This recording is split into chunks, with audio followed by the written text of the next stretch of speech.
Hello बच्चा party, कैसे हैं आप। हम कर रहे हैं एक्सरसाइज 12.1 चैप्टर चल रहा है फैक्टराइजेशन। ठीक है, फैक्टराइजेशन में हम देख रहे हैं कि हमारे पास जो टर्म है जिसमें नंबर भी है और वेरिएबल भी है, उसके फैक्टर्स को कैसे निकालेंगे। ठीक है, आप क्वेश्चन नंबर 2 करेंगे। क्वेश्चन नंबर 2 में भी सेम कहा जा रहा है जो क्वेश्चन नंबर 1 में कहा रहा है, फैक्टराइज द फॉलोइंग एक्सप्रेशंस।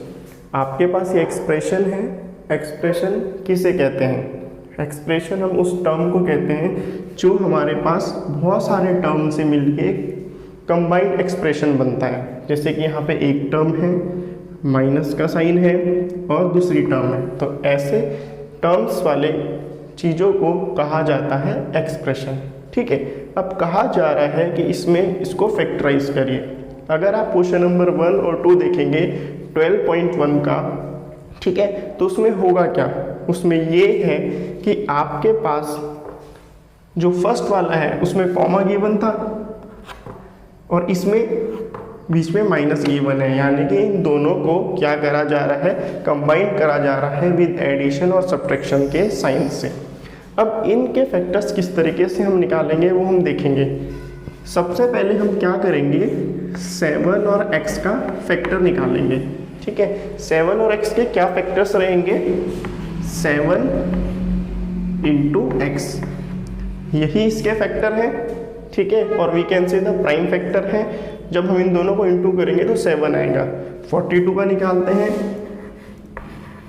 42 के क्या प्राइम फैक्टर आएंगे? 2, 2 जा 4, 2, 1 जा 2।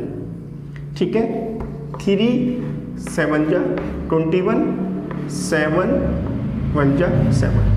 ठीक है, जो ये फैक्टर्स हैं, ये प्राइम फैक्टर्स हैं, जिन्हें आप मल्टीप्लाई करोगे तो आपके पास 42 आएगा। तो इसके फैक्टर्स क्या रहेंगे? 2 इंटू 3 इंटू 7। ठीक है, क्या रहेंगे? 2 इंटू 3 इंटू 7। अब आप देखिए कि दोनों में कॉमन फैक्टर कौन सा है? 7 है और यहाँ पर भी 7 है। तो मैं क्या 7 को इस तरीके से लिख सकता हूँ? 7 मैंने इन दोनों में से लिख दिया, तो अब मेरे पास क्या बचेगा? अगर इन दोनों में से मैं 7 ले लूँ तो यहाँ पर बचेगा x। तो ब्रैकेट में मैंने x लिख दिया। ठीक है, माइनस का साइन है। अब 7 यहाँ पे ले लिया तो यहाँ क्या बचेगा?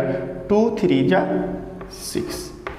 तो आपके पास आंसर आएगा 7 ब्रैकेट में x माइनस 6, क्योंकि हमने इसमें ये कॉमन टर्म अलग ले लिया है। ठीक है, अगर समझ नहीं आया तो दोबारा से समझिए। आपके पास क्या है? 7 है, दोनों में कॉमन, तो मैंने यहाँ से 7 अलग ले लिया। ठीक है, 7 को अलग रख दिया और इसमें अब 7 को मैं यहाँ से हटा दूंगा, दोनों में से कॉमन फैक्टर लेना है। तो मैं 7 में से यहाँ हटाऊंगा तो क्या बचेगा? x। इसमें से 7 मैंने हटा दिया तो क्या बचेगा? 6, क्योंकि इन तीनों मल्टीप्लिकेशन में, तो 7 हटा देंगे, 2, 3 जा 6, तो s माइनस 6 यहाँ पर बच गया और दोनों का कॉमन 7 था, उसे मैंने ब्रैकेट के बाहर लिखा। अब जनरली क्वेश्चन ये भी आता है कि क्यों मैंने 7 को अलग से लिखा है? क्योंकि ये दोनों का ही कॉमन है, दोनों से मल्टीप्लाई करेंगे तो ये आंसर आएगा, इसीलिए मैंने इसको यहाँ पर लिखा है। क्लियर है? और क्वेश्चन करते हैं और अच्छी तरीके से क्लियर हो जाएगा आपको।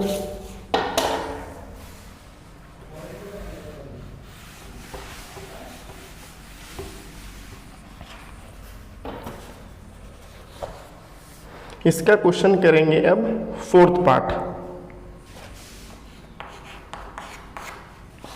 4th पार्ट है इसका, माइनस का 16z प्लस 20z क्यूब। 2 का 4th पार्ट है minus 16z plus 20z cube. ठीक है, अब करेंगे क्या? स्टेप नंबर 1, इसका फैक्टराइजेशन करेंगे। माइनस 16z का क्या होगा? 16 के प्राइम फैक्टर्स निकाल देंगे। 2, 8 जा 16, 2, 4 जा 8, 2, 2 जा 4, 2, 1 जा 2। ठीक है, अगर आप डायरेक्ट नहीं निकाल सकते तो आप इस तरीके से इसके प्राइम फैक्टर्स निकाल सकते हैं। 2, 8 जा 16, 2, 4 जा 8, 2 2 जा 4, 2 1 जा 2। तो ये 4 2 मल्टीप्लिकेशन में रहेंगे जो कि इसके फैक्टर्स हैं। अब माइनस का है तो पहले 2 में माइनस लगा देंगे इनटू जेड, क्योंकि जेड भी क्या है, इसका फैक्टर है, जिसको कंबाइंड करके आपके पास बनेगा -16 जेड। अब 20 जेड क्यूब लेंगे,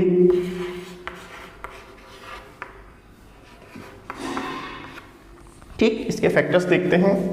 20 मैंने यहाँ पे लिख दिया, 2 10 जा 20, 2 5 जा 10, 5 1 जा 5, 2 10 जा 20, 2 5 जा 10, 5 1 जा 5। तो इसके फैक्टर्स रहेंगे आपके पास 2 into 2 into 5 into Z into Z into Z, ठीक है। तो क्या फैक्टर्स रहेंगे, 2 2 जा 4, 4 5 जा 20 और 3 जेड है तो Z into Z into Z. अब आप देखिए कि इनमें कॉमन क्या क्या है, 2 और 2, 2 और 2 दोनों में एग्जिस्ट करते हैं, यस। 5 यहाँ पर नहीं है तो एक और 2 यहाँ पर नहीं है, तो 2 2 जा 4 और वी कैन से 2 इंटू 2 हमारे पास क्या है, ये कॉमन रहा।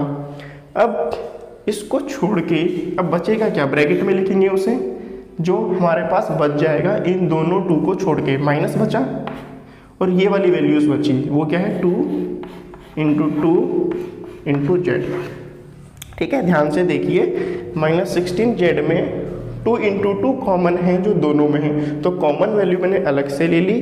अब जो वैल्यू बची उसे ब्रैकेट के अंदर मैंने इस तरीके से लिख दिया, 2 इंटू 2 इंटू जेड और माइनस का 2 मैंने यहाँ पे लगा दिया, ठीक। अब देखिए कि हमारे पास ये वाली इक्वेशन सेटिस्फाइड हो रही है, बिल्कुल हो रही है। आप इनको मल्टीप्लाई करोगे तो -16 जेड क्या आएगा, आंसर आएगा। अब मुझे ये वाली टर्म लेनी है तो यहाँ पे लिखूंगा मैं प्लस, क्योंकि यहाँ पे प्लस का साइन है। अब मैंने इसमें से पहले क्या ले लिया, 2 इंटू 2 मैंने ले लिया, अब बचा क्या, 5 into Z into Z into Z. तो मैं यहाँ पे 5 into Z into Z into Z लिख के ब्रैकेट कर दूंगा क्लोज। क्यों, ये कॉमन टर्म है जो मैंने अलग ले लिया, और कॉमन टर्म जब मैंने अलग ले लिया तो इन दोनों वैल्यूज़ को मैंने क्या करा, अलग से लिख दिया, ठीक। अब देखोगे अगर आप 2 2 जा 4, 2 2 जा 4 माइनस का 4 जेड प्लस 5 जेड क्यूब, तो ये आपके पास क्या आ गया, आंसर आ गया। अगर आप इसे ध्यान से समझें और देखें तो हमने एक वैल्यू को कॉमन ले लिया और जो वैल्यू बची इसमें से हटा के वो यहाँ पे लिख दिया।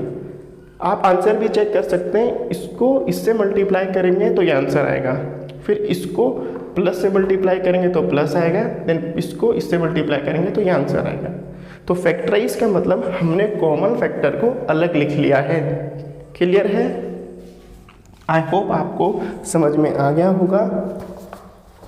और क्वेश्चंस करते हैं इसके, ताकि और अच्छे से आपको क्लियर हो जाए। अभी तो हमारे पास 2 टर्म्स थी, अब 3 टर्म्स वाली वैल्यूज़ को हम चेक करेंगे।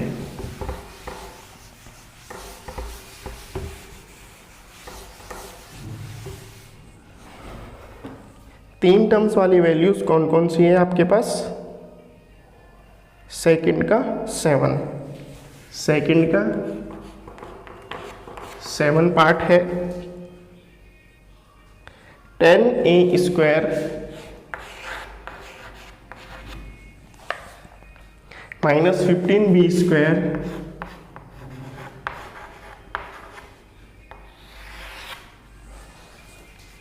Plus 20c square.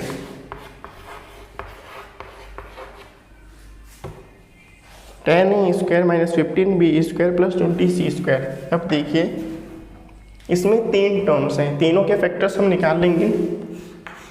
10a square, ठीक है, इसको कैसे लिखोगे?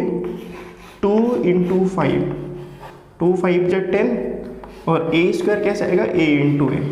ये आ गए इसके प्राइम फैक्टर्स, जिससे आप मल्टीप्लाई करोगे तो 10a स्क्वायर होगा। इसी तरीके से बाकी जो 2 टर्म्स हैं उनके भी सेपरेट हम क्या कर लेंगे? फैक्टर्स निकाल देंगे। तो माइनस 15b स्क्वायर ये कैसे आएगा? माइनस का 3 into 5 into B into B. ठीक है, ये इसके प्राइम फैक्टर्स हैं जिसे मल्टीप्लाई करके आपके पास आएगा -15b²। अब है आपके पास 20c², इसे कैसे लिखेंगे? 2 5 जा 10, 10 2 2 जा 4, 4 5 जा 20 इंटू सी इंटू सी इंटू सी। 2c है तो 2c²। ठीक है, अगर ये डायरेक्ट नहीं आपके पास आता तो आप रफ में प्राइम फैक्टर्स निकालो प्राइम फैक्टराइजेशन के मेथड से, फिर इसके फैक्टर्स लिखिए। तो 2 2 जा 4, 5 जा 20 इंटू सी, ये आपके पास क्या आ गए? इसके फैक्टर्स आ गए। अब आप देखिए इनमें कॉमन क्या है? 5 इसमें है, इसमें भी है, इसमें भी है, तो 5 मैंने लिख लिया अलग। अब ब्रैकेट लिखूंगा, ब्रैकेट इसलिए करूँगा क्योंकि ये तीनों में से मैंने 5 मैंने अलग ले लिया। अब इन तीनों में से 5 मैंने अलग ले लिया, तो यहाँ पर क्या वैल्यूज़ बचेंगी वो हमें चेक करना है। पहले वाले में देखो क्या वैल्यू बच रही है? 2 इंटू ए, यानी कि 2a²। ठीक है, अब माइनस का साइन है तो माइनस का साइन लगाऊंगा। अब सेकेंड वाली वैल्यू में देखूंगा कि क्या वैल्यू बच रही है? 3b इंटू बी, तो we can say 3b²। Clear? अब और चेक करते हैं कि जो आपके पास थर्ड है उसमें क्या वैल्यू बच रही है? 2 इंटू 2 4c², और कौन सा साइन है? प्लस का, तो ये सेकेंड वाली वैल्यू हमने यहाँ लिखी, प्लस का साइन लगा के क्या बचेगा? 4c²। ठीक, तो आपके पास क्या आंसर आया? 5 ब्रैकेट में 2a² minus 3b² plus 4c²। ये आपका क्या है? आंसर सॉल्व हो चुका है। ठीक है, इसी तरीके से सारे क्वेश्चंस को आपको फैक्टराइज करना है। अगर आप क्वेश्चन नंबर 3 देखोगे तो क्वेश्चन नंबर 3 भी सिमिलर है, क्वेश्चन नंबर 3 में भी कोई चेंज नहीं है, सेम ऐसे ही करना है आपको। बस क्वेश्चन नंबर 3 में क्या है? टर्म्स आपके पास 4 गिवन है। तो क्वेश्चन नंबर 3 भी देख लेते हैं क्या है। ज़्यादा चेंज तो नहीं है उसमें, लेकिन फिर भी देख लो किस तरीके से क्वेश्चन नंबर 3 आपका होगा। 3 लिया हमने, 3 का सेकेंड पार्ट करते हैं। 15xy minus 6x plus 5y minus का 2। तो अब आपको जैसे क्वेश्चन नंबर 3 है उसी तरीके से आपको इसे सॉल्व करना है। इंडिविजुअली मैं सबके फैक्टर्स को क्या करूँगा? फाइंड आउट कर दूंगा। तो यहाँ पर आएगा 3 15xy का क्या फैक्टर बनेगा? 3 into 5 into x into y. ठीक है, अब माइनस 6x का देखो, 2 इंटू 3 इंटू एक्स, माइनस का साइन लगा देंगे क्योंकि माइनस की है वैल्यू। ठीक, 5y का क्या रहेगा? 5 इंटू वाई, और -2 का क्या रहेगा? -2। ठीक, आपको जैसे क्वेश्चन नंबर 3 आपने करा है उसी तरीके से आप सारे टर्म्स के फैक्टर्स को आइडेंटिफाई करके लिख देंगे। 15xy कैसे बनेगा? 3 into 5 into x into y. Clear है? -6x कैसे बनेगा? -2 इंटू 3 इंटू एक्स। 5y कैसे बनेगा? 5 इंटू वाई। -2 कैसे बनेगा? -2। अब सेकेंड स्टेप क्या रहता है आपका? आपको अब देखिए इसमें कोई भी टर्म कॉमन नहीं आ रहा है, कुछ इसमें है तो इसमें नहीं है, कुछ इसमें है तो इसमें नहीं है, कुछ इसमें है तो इसमें नहीं है। तो ऐसे वाले टर्म्स को जिसमें कोई भी कॉमन फैक्टर ना आए तो उसे इस तरीके से मत करिएगा। ठीक है, उसे हम किस तरीके से करेंगे आइए चलिए देखते हैं। इसे कॉपी मत करना, ये सिर्फ आपको समझाने के लिए मैंने लिखा है कि कुछ आपके पास ऐसे टर्म्स हो सकते हैं जिसमें कोई कॉमन फैक्टर ना निकले। अब उन्हें करेंगे कैसे? इन तरह के क्वेश्चंस को आप इस तरीके से करेंगे कि आप क्या करेंगे? 2 का पेयर बनाएंगे। यहाँ पर देखिए 2 का पेयर इधर बनाओ, 2 का पेयर इधर बनाओ। अब आप देखो कि इन दोनों में क्या कोई कॉमन टर्म है? क्या है इन दोनों में कोई कॉमन टर्म? यस है, x यहाँ पर भी है और यहाँ पर भी है। ठीक है, 15 को आप एक्सपेंड करोगे तो कितना बनेगा? 3 × 5। ठीक है, इसे एक्सपेंड करोगे तो क्या बनेगा? 2 × 3। अब इसी तरीके से इसमें चेक करो, इस पेयर में क्या इन दोनों में कोई कॉमन है? नहीं है कॉमन। तो हमें करना क्या है, जब हम पेयर बनाएंगे तो पेयर बनाते हुए देखना है कि दोनों में हमारे पास कॉमन टर्म आना चाहिए। यहाँ पर कोई कॉमन टर्म नहीं आ रहा है, यहाँ पे कॉमन टर्म आ रहा है या नहीं आ रहा है। तो हम करेंगे क्या, इस क्वेश्चन को इस तरीके से एडजस्ट करेंगे कि हमारे पास कॉमन टर्म आए दोनों पेयर में। तो मैं करूँगा क्या, 15 और 5 आपस में कॉमन टर्म निकाल सकता है, उसी तरीके से 6 और 2 आपस में कॉमन टर्म निकाल सकता है। तो मैं लिखूँगा इसे इस तरीके से 15xy + 5y - 6x - 2। ठीक है, आपको ध्यान रखना है, अगर आपके पास ऐसा फैक्टर्स हो, ऐसा एक्सप्रेशन हो जिसमें सब में कोई कॉमन टर्म नहीं है, तो आप 2 के पेयर बनाएंगे। ठीक है, 2 के पेयर मैंने यहाँ पर भी बनाया और यहाँ पर भी बनाया।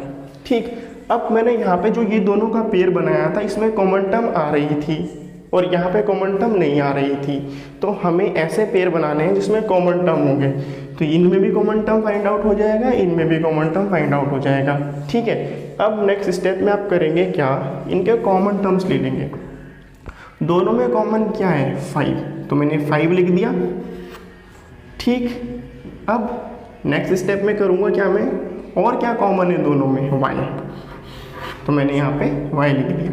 अब 5y मैंने यहाँ पे लिख दिया, तो इसमें बचा क्या? 15 कैसे होता है? 5 3 जा 15, तो 3 यहाँ पे आएगा और क्या यहाँ पे बचा? x। ठीक, अब प्लस का साइन बीच में, 5y तो मैंने यहाँ पे लिख दिया, तो यहाँ पर क्या लिखूँगा? 0 नहीं, यहाँ पर लिखूँगा मैं 1। क्यों? क्योंकि अगर मैं इन दोनों की मल्टीप्लाई करूँगा तो 15xy आएगा, प्लस का साइन यहाँ पर आएगा, इन दोनों की मल्टीप्लाई करूँगा तो 5y आएगा। तो इन दोनों में हमारे पास क्या कॉमन टर्म आई? 5y। ठीक, और ब्रैकेट में है 3x + 1। क्लियर? अब मैं इसी तरीके से इन दोनों में कॉमन टर्म देखूँगा। देखो, दोनों में माइनस है तो माइनस में कॉमन ले लूँगा। ठीक, अब यहाँ पर भी 2 है और 6 के टेबल में भी 2 आता है, तो मैं यहाँ पे 2 ले लूँगा। अब यहाँ पे 2 लेने से यहाँ पर क्या वैल्यू बचेगी? माइनस मैंने ले लिया, ठीक है, 2 मैंने ले लिया। अब 6 कैसे बनता है? 2 3 जा 6। अब 2 यहाँ पर है तो 3 यहाँ पर लूँगा और x वैल्यू जो बची वो यहाँ पर लूँगा। अब -2 तो मैं यहाँ ले चुका हूँ, तो यहाँ पर आएगा प्लस का 1। यहाँ पे जनरली आप गलत कर देते हैं, यहाँ पे माइनस का 1 लिख देते हैं। क्यों? अगर आपने माइनस ले लिया तो -2 कैसे आएगा? तो minus into plus will be minus. ठीक है, आपकी एडिटिव और मल्टीप्लिकेटिव आइडेंटिटीज़ है ना, जिसके बारे में हमने डिस्कस करा था कि minus into plus will be minus और 2 1 जा 2।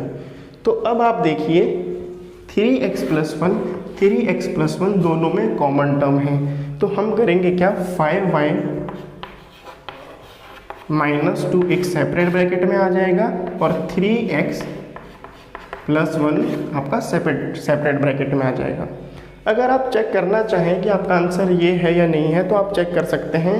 इसको पहले दोनों से मल्टीप्लाई करना, ठीक है, फिर उसके बाद इसको दोनों से मल्टीप्लाई करके सॉल्व कर देना, तो आपके पास जो आंसर आएगा वो यही आएगा। ठीक है, थोड़ा पजल हो रहे होंगे, थोड़ा डिफरेंट कॉन्सेप्ट है इसका, घबराइए नहीं, हम ऐसे और क्वेश्चन करेंगे तो आपको अच्छी तरीके से समझ में आ जाएगा। अभी तो बहुत क्वेश्चन है समझने के लिए, डोंट वरी। चलिए थर्ड का अब देखते हैं, कौन सा क्वेश्चन देखते हैं? 4th पार्ट देखते हैं। थर्ड का पार्ट 4 है 15pq + 15 + 9q + 25p। ठीक है, जब भी फैक्टराइजेशन करना हो सबसे पहले देखो सब में क्या कोई सिंगल ऐसा टर्म है जो कॉमन है। यहाँ पर p है, यहाँ पर नहीं है, यहाँ पर p है, यहाँ पर भी नहीं है, यहाँ पर p है, यहाँ पर बट क्यों नहीं है। तो ऐसे टर्म्स में कोई कॉमन टर्म फाइंड आउट नहीं होगा। ऐसे टर्म्स में हम करते क्या हैं, हम 2 के पेयर्स बनाते हैं। 2 के पेयर्स बनाने के लिए हम देखते हैं कि ऐसे कोई 2 टर्म्स जिसमें कोई कॉमन टर्म फाइंड आउट हो रहा है या नहीं हो रहा है। ठीक है, अब देखो 15pq और 15, इन दोनों में 15 क्या है, कॉमन है, ये आपके पास चल जाएगा। अब देखो यहाँ पर क्या है, 9q और 25p, इन दोनों में क्या कॉमन है, कुछ भी नहीं, क्योंकि यहाँ पर q है, यहाँ पर p है, यहाँ पर 25 है, यहाँ पे 9 है, तो इन दोनों के कॉमन मल्टीपल नहीं है। तो हमें ऐसे पेयर बनाने हैं जिसमें कॉमन मल्टीपल हो। अगर आप देखो कि जो q है उसे हम इस वैल्यू के साथ एडजस्ट कर सकते हैं, इन दोनों में कॉमन टर्म आ जाएगा, बिल्कुल आ जाएगा। तो आप देखेंगे तो मैं लिखूँ इसे 15pq प्लस 9q। अब बचा क्या, प्लस 15 प्लस 25 का p, क्या वैल्यू बची, 15pq plus 9q plus 15 plus 25p। Clear है, समझ में आ गया। अब आप आगे देखिए इसे किस तरीके से आप सॉल्व करेंगे। दोनों में देखो क्या कॉमन है, दोनों में q कॉमन है, q मैंने लिख दिया। अब ये बनता है 3 5 जा 15, ये बनता है 3 3 जा 9, तो दोनों में 3 कॉमन है तो मैंने 3 लिख दिया। अब 3q मैंने यहाँ पे लिख दिया, तो यहाँ पे क्या बचेगा, 5p। कैसे बचेगा 5p, 3 5 जा 15 p इंटू q pq। ये वाला टर्म हो चुका है कंप्लीट। अब लिखूंगा प्लस, अब यहाँ पर देखो 9q है, 3q मैं यहाँ पे लिख चुका हूँ, तो क्या बचेगा यहाँ पे, 9 कैसे बनेगा, 3 3 जा 9, तो यहाँ पे बचा 3। तो आप देख भी सकते हैं 3 3 जा 9, q यहाँ पर आ गया। अब यहाँ पे ये देखो दोनों में कॉमन है क्या, 5 के टेबल में 15 आता है, बिल्कुल आता है, 5 के टेबल में 25 आता है, बिल्कुल आता है, तो हम 5 कॉमन ले सकते हैं, बिल्कुल ले सकते हैं। यहाँ पे 3 जो है 15 के टेबल में भी आता, जो 3 है वो 15 में आ रहा था, 9 में भी आ रहा था। इसी तरीके से जो 5 का टेबल है उसमें 15 आता है और 25 भी आता है। तो अब आप करोगे क्या, 5 को ले लोगे कॉमन। आप ये भी चेक कर सकते हो कोई ऐसी बड़ी वैल्यू है जो इन दोनों में कॉमन हो। 5 के बाद ऐसी कोई वैल्यू नहीं है जो इन दोनों में कॉमन हो, सिर्फ 5 ही एक ऐसी वैल्यू है जो दोनों में कॉमन रहेगा। तो 5 मैंने लिख लिया, तो यहाँ पे क्या बचेगा 3, क्योंकि 5 3 जा 15, प्लस का साइन 25 है, तो 25 कैसे बनेगा, जब 5 की मल्टीप्लाई हम 5 से करेंगे, तो 5 5 जा 25 और क्या बचा p। अब देखो 3 प्लस 5p, 3 प्लस 5p, ये आपके पास क्या आ चुका, कॉमन आ चुका। अब हम इसे एक तरफ लेंगे, 5p प्लस 3, क्योंकि ये जो है दोनों में कॉमन है, तो इसे मैंने अलग ले लिया। अब इन दोनों को अलग ले लिया तो क्या बचा, 3q प्लस 5। क्लियर है, थोड़ा थोड़ा क्लियर हो चुका होगा, आपका ये आंसर आ गया है। एक और क्वेश्चन करते हैं और अच्छे से क्लियर होगा।